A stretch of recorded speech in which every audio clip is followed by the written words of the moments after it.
Hello, everybody. Welcome to the seminar series 2020. First, I would like to acknowledge the traditional owners of the land and waters on which we work and live here at the center in Townsville, the Bindal and Wulgarugaba people, and honor their elders, past, present, and emerging. Thank you. Hello, everyone. It is my distinct pleasure to introduce Dr. Carlie Wiener. Carlie is the Schmidt Ocean Institute's Director of Communications and Engagement Strategy.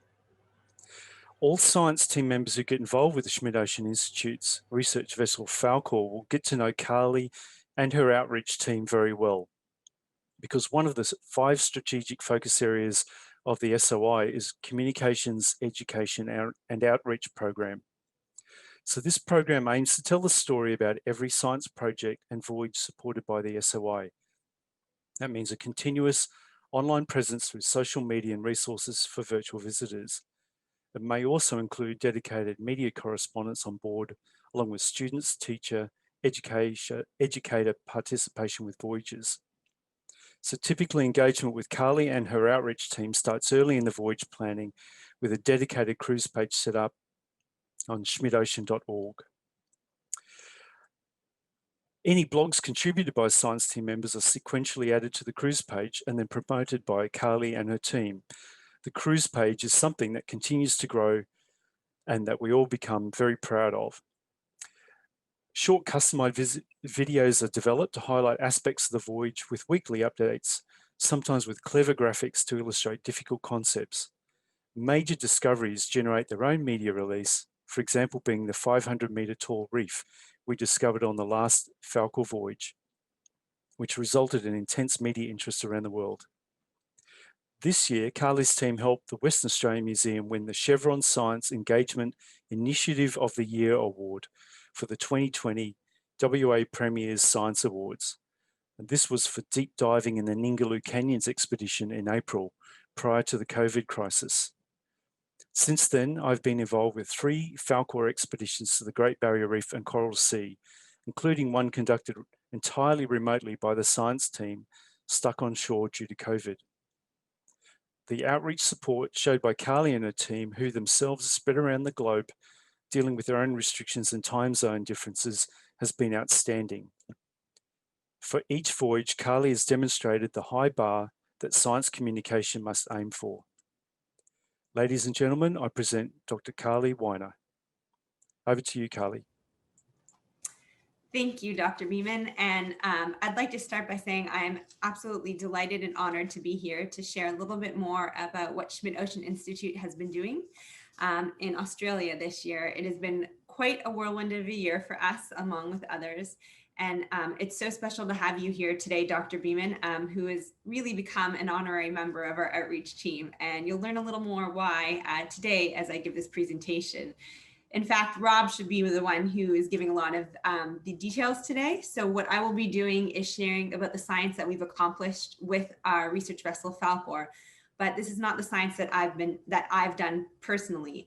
And what I really want to do is acknowledge all of the scientists who have worked really hard with our teams to not only execute the science, but to be involved in the planning from day one. And so with that, I'm going to share my screen and go through my presentation, and happy to answer questions at the end.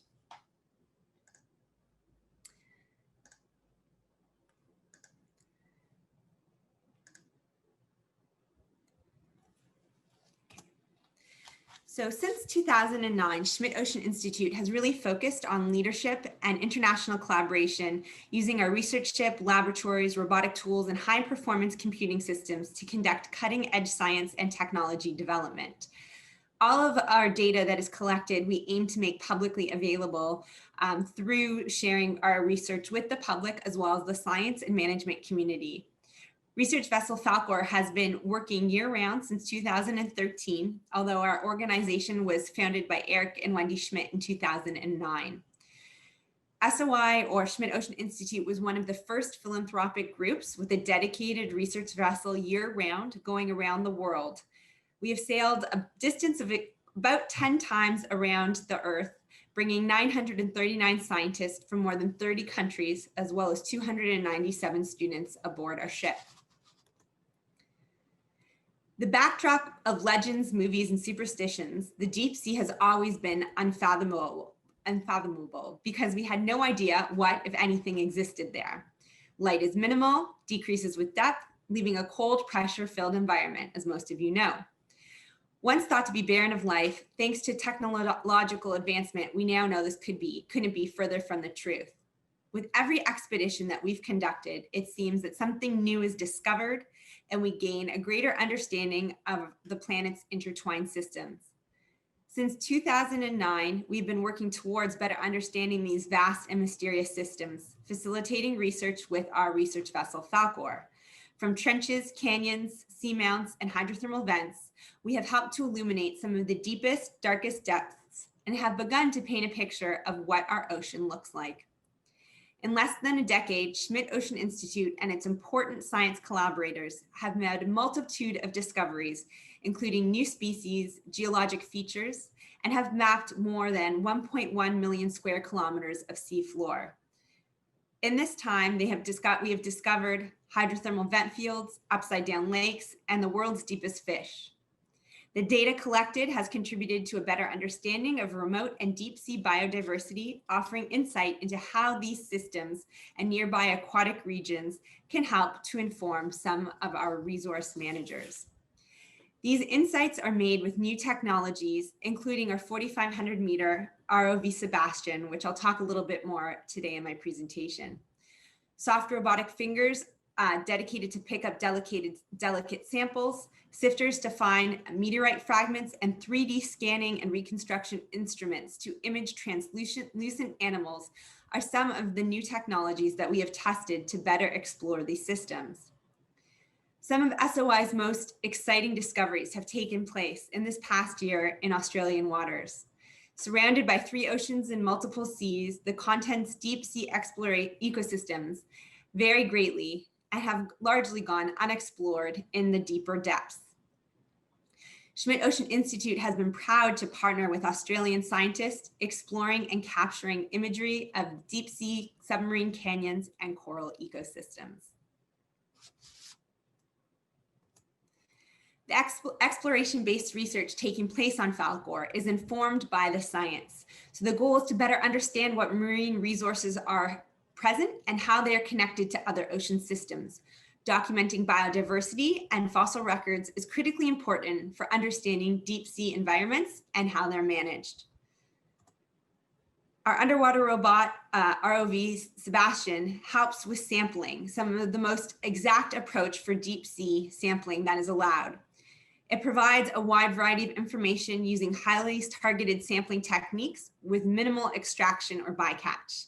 Specimen, geologic, and chemical samples provide important baselines to be able to compare future changes in species health, distribution, environmental conditions, as well as insights into the past. Schmidt Ocean Institute has brought the deep sea to Australia with our high resolution live streaming from SuBastian, our underwater capable robot, down to 4,500 meters.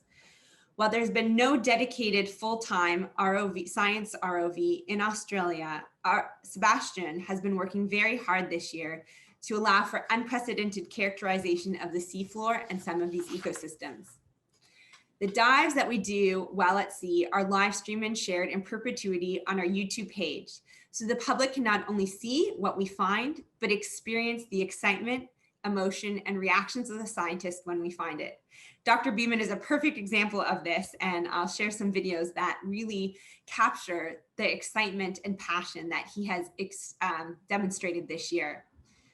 What has been really unique is also the collaborations that have taken place. So the collaborative science that allows people to participate from all over the world. Although it's been a challenging time for everyone in marine operations and all around the world, Schmidt Ocean Institute has been lucky enough to continue operations this year, partially because we were already at sea on a series of expeditions in Australia when the pandemic really started to take hold mid-March, and partially because of the technology we had on board. As well, the flexibility of the scientists that we've worked with has been the most critical piece to allowing us to do what we did this year. The Falkor has been able to conduct science at sea with scientists guiding remotely at times using telepresence. And in the previous slide, you saw Dr. Robin Beeman from James Cook University leading the expedition on the Coral Sea from the comfort of his home. I'll now like to show a video that demonstrates how effective this remote science can be, looking at how teams of scientists remotely work together. We were Falkor's first fully remote science team. None of the science team could actually be on board the ship.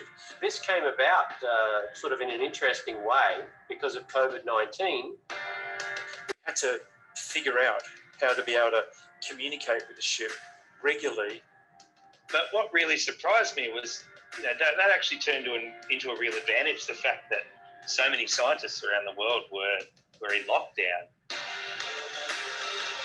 We went to the Queensland Plateau, a large plateau out in the Coral Sea Marine Park. It's one of the largest marine reserves on Earth. And so the aim of the expedition was, number one, to do a whole lot of multi-beam mapping to understand the very detailed shape of the seafloor. The multi-beam maps are really a very, very crucial first step in understanding the geologic evolution of these systems. And this gives us more information about how ice sheets have behaved in the past, how stable or unstable they might be in the future in response to global warming. Because of course in the ocean, nothing happens in isolation. Everything is connected both horizontally and vertically. So now having this extra layer of knowledge is going to be incredibly useful for any future management.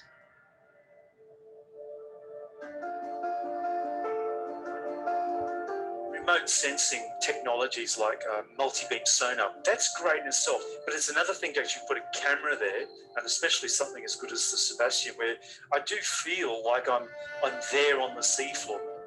One of my favorite memories, my first dive, a big squid swam across the screen and I was like, oh, this is a good start. And we came upon this red blob and it was a sea cucumber. It flew up and used its tentacles to fly around and to swim away. It's just been exciting, and I've got no other work done during this time because I've spent my days glued to the screen and waiting to see what would come up next. Probably one of the most standout for me is just the number of chambered nautilus that we've seen. I stopped for nautilus. You know, they say stop for rainbows, I stopped for nautilus. There were quite a few species that we didn't expect would occur here. So we call that range extensions, when we see something that we know occurs somewhere else, but we've never seen it here before. The chats, that's been fascinating, right? Suddenly I'm out there with 100 experts. For everybody, it was just a really interesting experience. I think it's something that really should be a model of how to do this type of science in the future. Patrick is from Belgium and he's a slit snail expert. Like, I don't even know what a slit snail is, but he's just said, you've just found the first slit snail in the Coral Sea. He's over the moon. There were things that I'd never seen before. Geomorphic features, I have no clue what they are. Good morning, everybody, and we are now live. What is most appealing about your work at sea? For me, it has to be the people. Being able to facilitate their endeavors to peel back what we don't know of the ocean floor is pretty rewarding.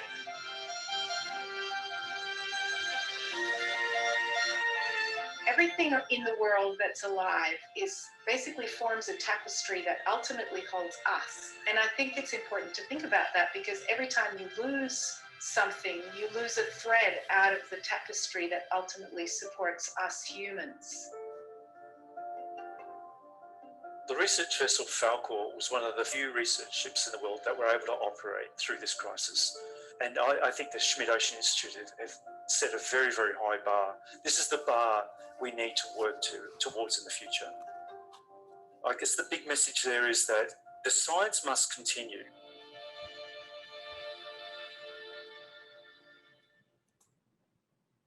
So I've seen that video at least 10 times and I smile every time I watch that. So this is a map of where Falkor has gone this year. In Australia's waters alone, there are 1,700 different species of coral, 4,000 types of fish. And prior to 2020, a lot of the deep sea areas hadn't been explored in detail with 4K resolution like we were able to do with SuBastian. This is why Schmidt Ocean Institute, or one of the reasons why we wanted to dedicate a year-long campaign to doing our work here in Australia. So we committed to 7 expeditions this year. The type of expedition, the dates of expeditions have changed dramatically depending on what's happened with our schedule, with COVID, with travel exemptions, with quarantining. So we've been able to really be flexible in what we've been able to accomplish. And a lot of that is thanks to Dr. Beeman, who's taken a huge hunk of these expeditions on as lead scientist. And I'll talk a little bit more about that today. In January, at the beginning of the year, we first partnered with the University of Western Australia with Dr. Trotter to examine Australia's south and west coasts. That expedition revealed stunning deep sea coral gardens and the first whale fall found in Bremer Canyon. Bremer Canyon Marine Park was already known as a biodiversity hotspot, but not a lot was known about the deeper areas and how diverse the cold sea corals were, as well as the associated fauna, seawater, and geological samples that were taken at depths of 4,000 meters, going all the way up to the continental shelf. Facing the Southern Ocean, the Bremer Canyon provides important information on recent and past histories of climate change and ocean conditions in the region, as well as global scale events. Because the Southern Ocean completely encircles Antarctica, it is the main driver of the global climate engine and regulates the supply of heat and nutrient-rich waters to the major oceans. This important connection was critical during this expedition, helping some of the scientists trace changes in water masses forming around our Antarctica and dispersing northward to the Indian and other oceans. On the next expedition on the western side of Australia, we looked at the fauna of several canyons off Ningaloo, allowing scientists led by Dr. Wilson to document unexplored depths filled with glass sponges, octopus, squid, and that many were seen for the first time in Western Australia. This expedition was followed by observation of the world's longest sea creature, we believe up to 150 feet long, the Sophonophore, in a collaboration with the scientists from the Western Australian Museum. The discovery of the massive string of Sophonophore was incredible to us, not just to us, but to the scientists on board. And among it was just one of the discoveries made. Others were found some of the deepest fish and marine invertebrates ever recorded in Western Australia. The Sophonophore, though, is an example of how exploration and ocean science can captivate the world. The discovery was first trending on Twitter, resulting in almost 4 million impressions, and then was picked up by many news outlets, including New York Times, BuzzFeed, and BBC, to just name a few. This was shared by the press in 21 different languages. This year, we've not only been able to lift the veil of aquatic systems in Australia's own backyard, but shared amazing ocean life with the rest of the world. After completing 4 months of research on the West Coast, Falkor transited to Queensland, focusing on the efforts of the Great Barrier Reef and Coral Sea Marine Park. Enter Dr. Beeman. The Great Barrier Reef is one of the most iconic features of the planet, and we are very excited to explore some of the deeper depths. Schmidt Ocean Institute's first expedition in the Coral Sea Marine Park took place virtually due to COVID-19 restrictions, as you saw in the previous video. Scientists did a wonderful job of communicating and delegating tasks remotely with the crew aboard Falkor, and were able to conduct a lot of the science from their home offices, becoming the first fully remote science team in Australia. The footage played a vital role during the expedition as scientists were able to visually examine the health of deep coral species in the Great Barrier Reef and Coral Sea Marine Park for the first time. One piece of footage captured a rare deep sea fish. The range of this fish was thought to end in Hawaii prior to the sighting. Other discoveries included new species of black coral, sponges, and jellyfish. And I'm sure Dr. Beeman could answer any questions on some of those specifics later at the end of this call. The other big piece of this was the extraordinary mapping effort that has taken place both in the Coral Sea and Great Barrier Reef Marine Park. We've been able to illuminate a complex seafloor of 30 large atoll corals banks, revealing submarine canyons, dune fields, submerged reefs, and landslides. More than 78,000 square kilometers have been mapped, an area larger than half of Tasmania. And this was just on one dedicated expedition, transforming the Queensland Plateau from one of the poorest mapped to one of the best mapped frontier areas of Australia's marine estate. The maps have been made available through Oz Seabed, a national Australian seabed mapping program, which I'm sure most of you are familiar with, and will also contribute to the Nippon Foundation's Seabed 2030 project. Only the shallower parts of these reefs had been mapped previously, and until now, there had been no detailed mapping data existing of these deeper areas. So what does the culmination of mapping and diving get? Let me show you. We are really looking at ancient underwater landscapes.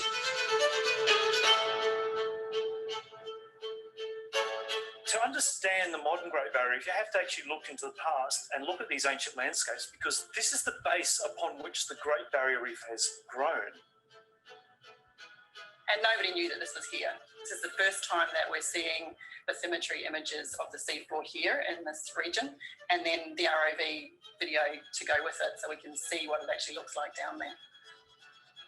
To try and explain what we're seeing, if you imagine if you took the Grand Canyon and added on the Niagara Falls ×2, and then flooded that with seawater and stuck a coral reef on top. In some places, we're really scratching our heads as to try and understand, how do you explain this? But certainly we're looking at something that is far, far older than the actual Great Barrier Reef itself. Now, when we put the ROV down to have a look, what we are seeing are numerous, I'm talking dozens and dozens of large drowned reefs. We have to go back in the past to times where sea level was not at the same position that is now.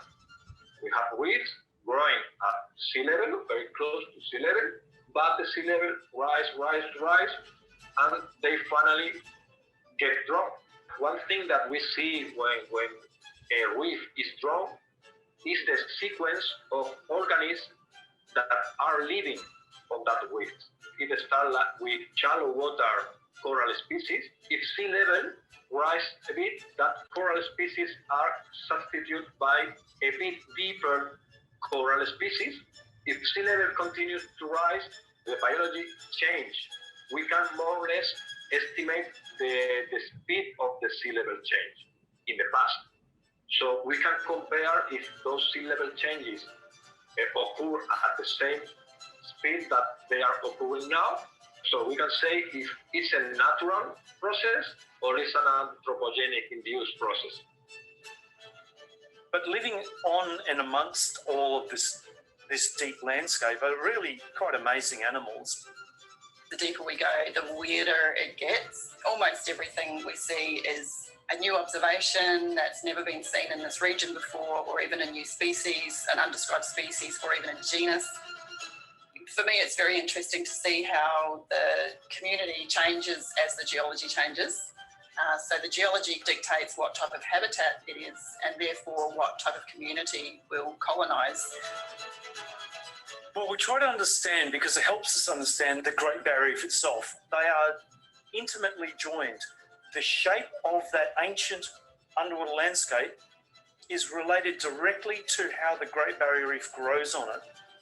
And so what we're looking at is a really remarkable landscape. Like, I have never seen such an amazing seafloor.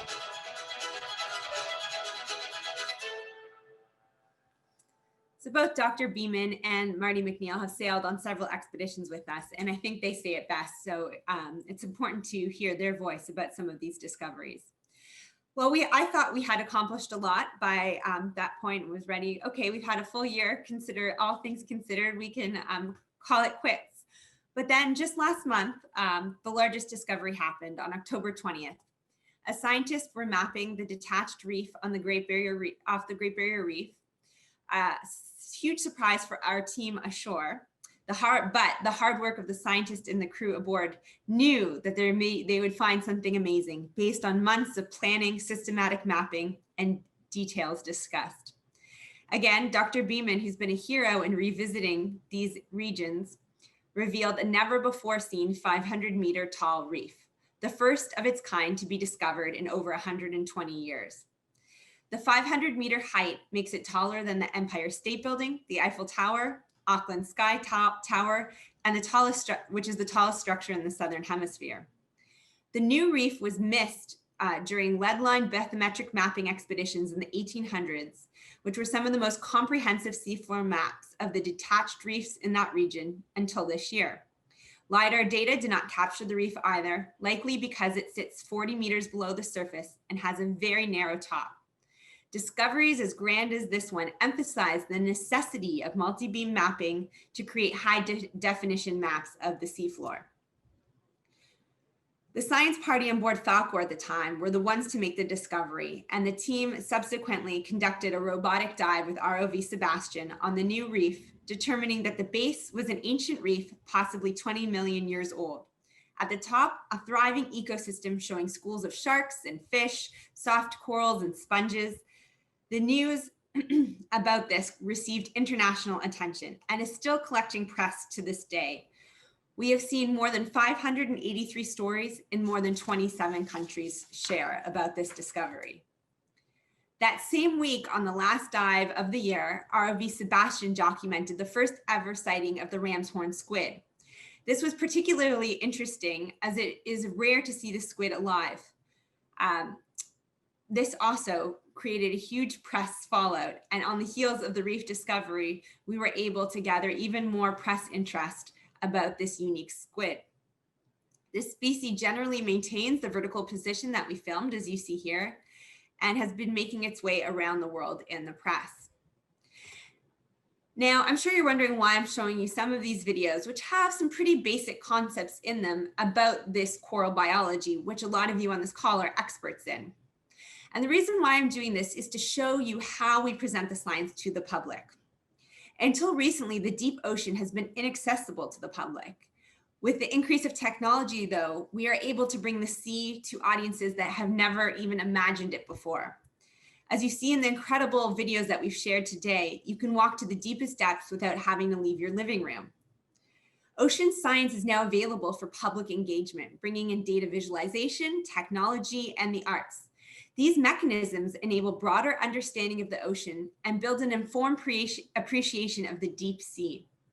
Imagery is an important way to hook your audience, and it can leverage mass media with stories that will create a more informed public that can then bring the ocean into pop culture. We've had really several examples of this year, the discovery of the Sophonophore and the recent 500-meter coral reef discovery. Like scientists, artists conceptualize and put together ideas in new ways. When we think about cross-fertilization of these disciplines, we think about our Artists at Sea program, which is bringing a broader awareness of important research and science that's occurring on Falkor and really digesting complex ocean issues facing us today in new ways. Our Artists at Sea residency program began in 2016 and was the brainchild of our co-founder, Wendy Schmidt. We've brought together artists resulting in more than 130 pieces in our collection, and this has been shared virtually in our online gallery and more than 16 exhibits across North America. We've hosted 33 artists on board so far, and this year we've been able to only bring, unfortunately, one artist in Australia due to the COVID pandemic, but we are looking at bringing on more artists in the coming months as we continue our work in Australia. The Artists at Sea program is used so that artists can share their art with the public and reach new audiences that normally would not be have expressed interest in science. We believe that by providing a platform where experts from different disciplines are brought together, cross-pollination of ideas can transform both the participants. And we've seen many examples of this, of artists that have come on board and continued working with scientists, or scientists that have looked at their research in new ways because of the artists. I'd like to share some examples today. This is one of our Australian artists that came on the Western Australian expeditions earlier this year. The previous sculpture was made from mud in a trench 4,000 meters deep. And as you can see, we have varying mediums from photographers, digital artists, visual performance computer programmers, painters, fiber artists, musical composers, modern dancers, cartoonists, sculpturalists, and upcycling artists, just to name a few of the unique people that have come on board to share their work. I'd be happy to talk more about the Artist at Sea program at any point if you have questions. Another program that we have is a student opportunities program where we bring college and university age students on board Falkor to take part in the research. In this program, we're not necessarily looking for students with the highest GPA, but what we want to do is bring students that have a real interest in ocean science and that have not had an opportunity to go out to sea. This year, we tried to partner with CSIRO to bring students aboard in Australia, and unfortunately, again, because of the pandemic, we were not able to do so. We are hoping that in some of the coming expeditions, we will be able to reintroduce this program. We're not only focused on college-age students, but we also like to focus on high school and elementary students through various mediums and programs that we have. You'll see here we've done comic books that talk about multi-beam mapping, online competitions. There was a drawing competition for the longest Sophonophore. Our live data program on board our ship allows you to track Falkor in real time, as well as our onboard sensors that are updated every 5 minutes. And I'm proud to announce next week for the first time, our ROV status page will also be up where you can track the data being collected as well. We have Falkor inspired lessons plans for high school students, as well as we have a ship to shore program where we connect museums, aquariums, and classrooms to the ship in real time, where they can get live tours of Falkor, learn about the science that's happening on board, and get a feeling from both the scientists, ROV pilots, and crew about what it's like to operate science at sea.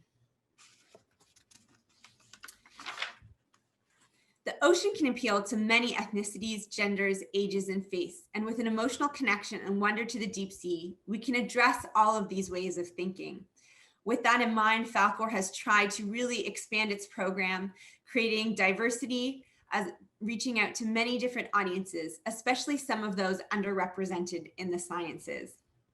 With multi-sensory descriptions of what scientists see, showing amazing wildlife, and how these findings can better help management and policy, we feel that we can reach people in a whole new way.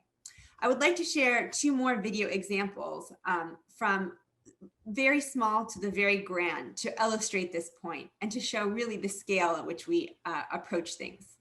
This next video is entitled A Beautiful Little Vision, and it's a short highlight of a discovery of a tiny 1 centimeter pygmy seahorse in the Great Barrier Reef Marine Park. The seahorse was not discovered until 1969 due to its impressive camouflage and minuscule size. It also has extreme habitat specialists spending their entire adult life, it's an extreme habitat specialist spending its entire adult life on a single coral.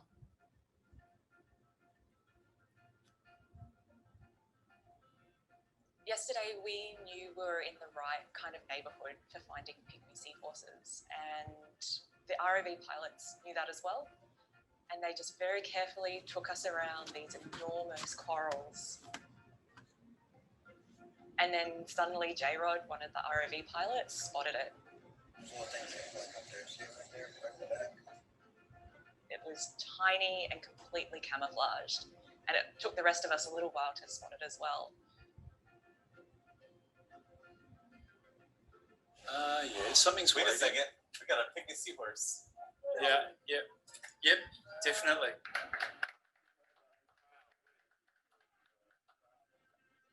It was this little orange, yellow, slightly bumpy thing, and after a while you could just make out its 2 black beady eyes.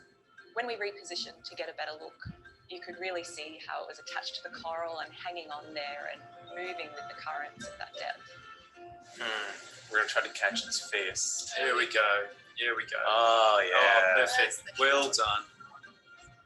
We've spent hours diving deep into these canyons and looking at these huge ecosystems and geological features. And it was just incredible to pause for a while and really appreciate the tiny parts of this system that are so important as well.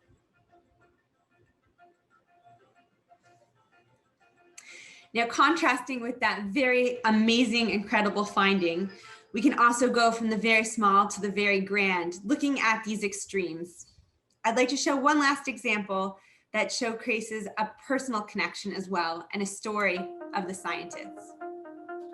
Me, I want that moment of discovery and that just the adrenaline rush that you get when you see something for the first time. One ROV, 2 kilometers in the deepest area, and it's just a different world. It's just like science fiction, but it's the reality. Welcome to the live feed from ROV SuBastian, currently 2,000 meters below the Gulf of California. The possibility for discovery is so immense here.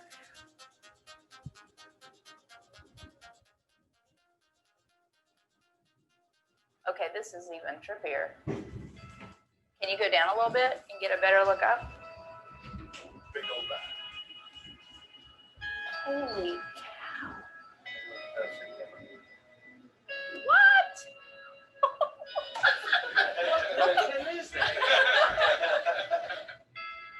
This place has so much to teach us about biogeochemistry, microbiology, origins of life, novel metabolisms, and gives you a whole new perspective about how the world works.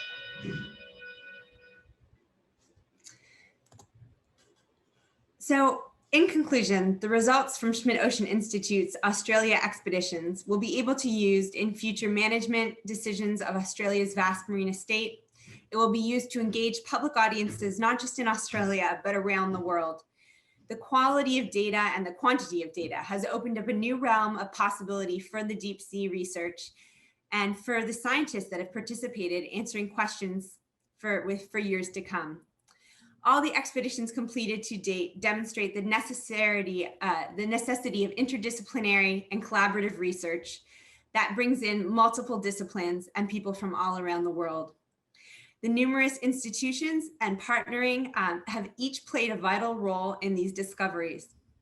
While COVID-19 has posed a significant challenge, the scientists have been able to participate safely and remotely.